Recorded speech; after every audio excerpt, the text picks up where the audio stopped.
Hello दोस्तों, नमस्कार। मैं आरपी शर्मा, स्वागत है आपका अपने यूट्यूब चैनल यशस्वी न्यूज अपडेट्स पर। दोस्तों, आज की वीडियो में बात करते हैं कि डीएलएड के लिए 1.95 लाख ने किया आवेदन, भर्ती की चौथी सूची के लिए प्रदर्शन। और देखते हैं वहीं कि 8 साल में इंटरव्यू की तारीख तय नहीं।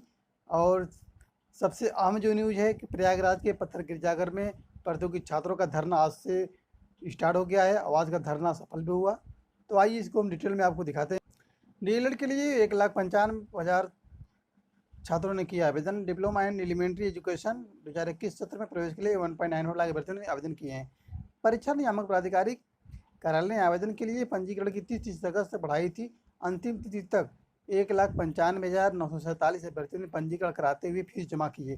इसके बावजूद सरकारी और निजी कॉलेजों में डीएलएड की 2,43,200 सीटों के सापेक्ष आवेदन नहीं मिल सके हैं। सूत्रों के अनुसार आवेदन तिथि फिर बढ़ाने का प्रस्ताव शासन को भेजा गया है, क्योंकि 2,43,200 सीटों के सापेक्ष आवेदन अभी तक नहीं मिल पाया है। क्योंकि आप देखते हैं कि 1,95,947 ही पंजीकरण हो पाया है। ऐसे में जो निजी कॉलेज हैं उनमें बहुत से ऐसे कॉलेज होंगे जिनमें सीटें एकदम खाली चली जाएंगी, यानी कि उनका सत्र में एक भी एडमिशन नहीं हो पाएगा। तो ऐसे में दोबारा आवेदन के लिए, आवेदन तिथि बढ़ाने के लिए जो भी कॉलेज वाले हैं अपना प्रस्ताव शासन को भेजे हैं कि हमारी सीटें कुछ भर जाएं। ऐसे में शासन को प्रस्ताव भेजा गया। देखिए शासन क्या करता है। शासन हमेशा की तरह कॉलेजों की सुनता है, क्योंकि उनको भी पता है कि एडमिशन नहीं होगा तो क्या करेंगे। क्योंकि बीएड हो चाहे बीटीसी डीएलएड हो, इन सब में काउंसलिंग 2-3 बार पहले भी होती थी सीट न भरने पे।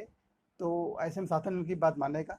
और डीएलएड के सबसे कम आवेदन इसलिए हो रहे हैं कि जब से बीएड वालों को प्राथमिक शिक्षक भर्ती के लिए योग्य मान लिया गया, तब से डीएलएड की तरफ अभ्यर्थियों का रुख कम हो गया। क्योंकि डीएलएड करने के बाद आप बस प्राथमिक भर्ती दे सकते हैं, और अगली भर्ती से आपको जूनियर के में भी अप्लाई मान लिया गया है डीएलएड वालों को।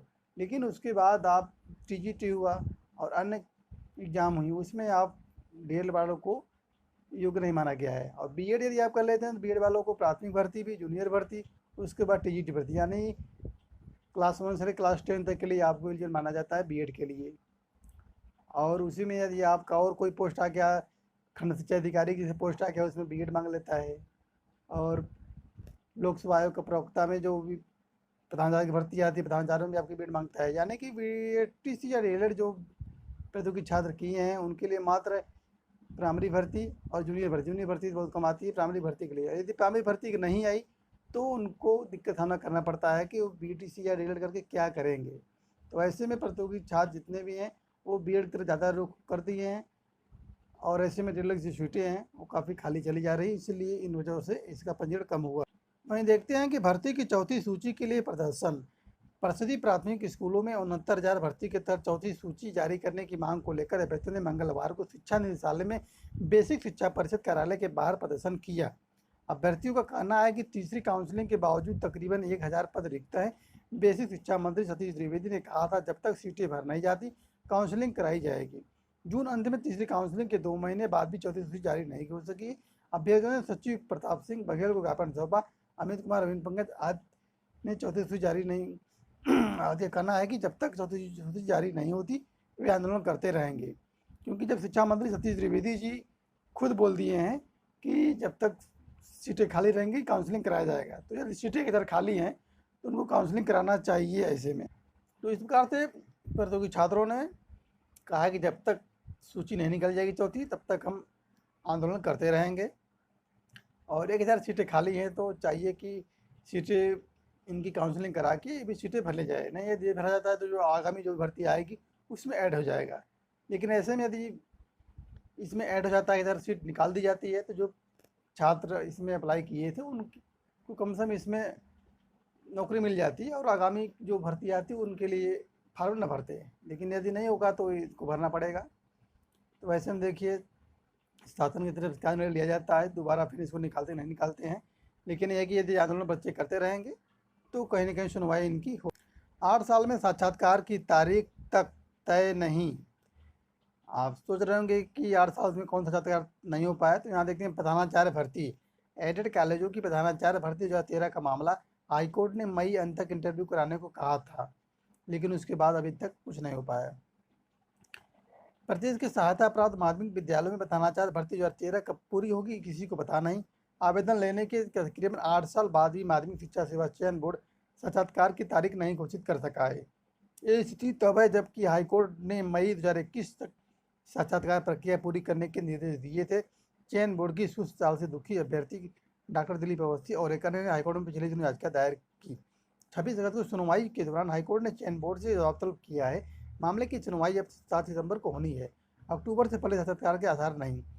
प्रधानाचार्य भर्ती 2013 के साक्षात्कार अक्टूबर से पहले होने के आसार नहीं है। वर्तमान में चयन बोर्ड टीजीटी पीजीटी 2021 के 15,158 पदों की भर्ती में लगा है। सुप्रीम कोर्ट ने अक्टूबर तक भर्ती के आदेश दिए हैं।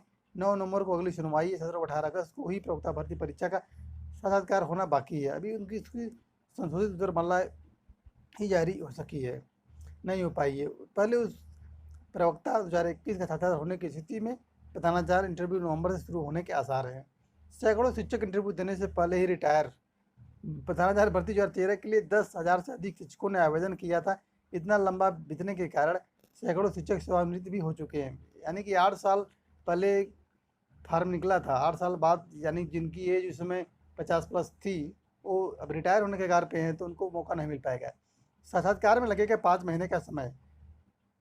5 महीने का समय लगेगा। चयन बोर्ड की ओर से फरवरी 2010 में हाईकोर्ट में दाखिल हलफनामे के अनुसार एक स्कूल के लिए 7 अभ्यर्थियों के हिसाब से 599 स्कूलों के लिए 4193 अभ्यर्थियों का साक्षात्कार लेना होगा। एक दिन में 35 अभ्यर्थियों का साक्षात्कार हो सकता है, यानी कि एक दिन में टोटल 35 अभ्यर्थियों को साक्षात्कार ही होगा। इसमें 120 कार्य दिवस लगेगा। शनिवार, रविवार और दूसरे अवकाश जोड़ लें तो इंटरव्यू तकरीबन यानी पूरी छुट्टी की देख लिया जाए संडे और सैटरडे को, तो 120 कार्य दिवस में इसको निपटारा, यानी कि आप मोटी मोटा जान लीजिए कि 5 महीने का समय लगेगा। तो ये चयन बोर्ड की सुस्ती की वजह से ऐसा है, जो कि काफ़ी जो योग्य भर्ती थे वो फार्म भरने के बाद रिटायर हो जाएँ, क्योंकि जो टीचर हैं 8 साल में रिटायर हो गए हैं तो उनको अप्लाई करने का मौका नहीं मिलेगा। देखिए आगे चयन बोर्ड क्या करता है। अभी तो चयन बोर्ड अपना 2021 के जो टीजीटी पीजीटी हुआ है उसके चक्कर में परेशान है, क्योंकि भी हाईकोर्ट में कल निर्णय हुआ है। हाईकोर्ट ने इनको 2 हफ्ते का समय दिया गया है। 2 हफ्ते में आप इसको बताइए निकल कैसा हुआ कैसा नहीं हुआ है। वहीं पे हम देखते हैं कि प्रयागराज के पत्थर गिरजाघर में धरना सफल रहा। आज प्रतियोगी छात्र जितने भी प्रतियोगी छात्रों की मांगे थी, यानी कि जो भी वैकेंसी राज्य स्तर पे खाली है सभी के लिए युवा आज आगाज किए। पत्थर गिरजाघर से बालसन चौराहे पहले निर्णय हुआ था, लेकिन बालसन से मना किया गया कि आप पत्थर गिरजाघर से, वहाँ प्रतियोगी छात्र पत्थर गिरजाघर गए, वहाँ पे शांतिपूर्ण तरीके से पत्थर किया गया। फिर भी कई जगह पुलिस वाले पुलिस लाइन लेके गए 10 प्रतियोगी छात्रों को, वहाँ पर उनको साइन करवाया, आगामी आप आंदोलन करेंगे तो आपके खिलाफ कार्रवाई होगी।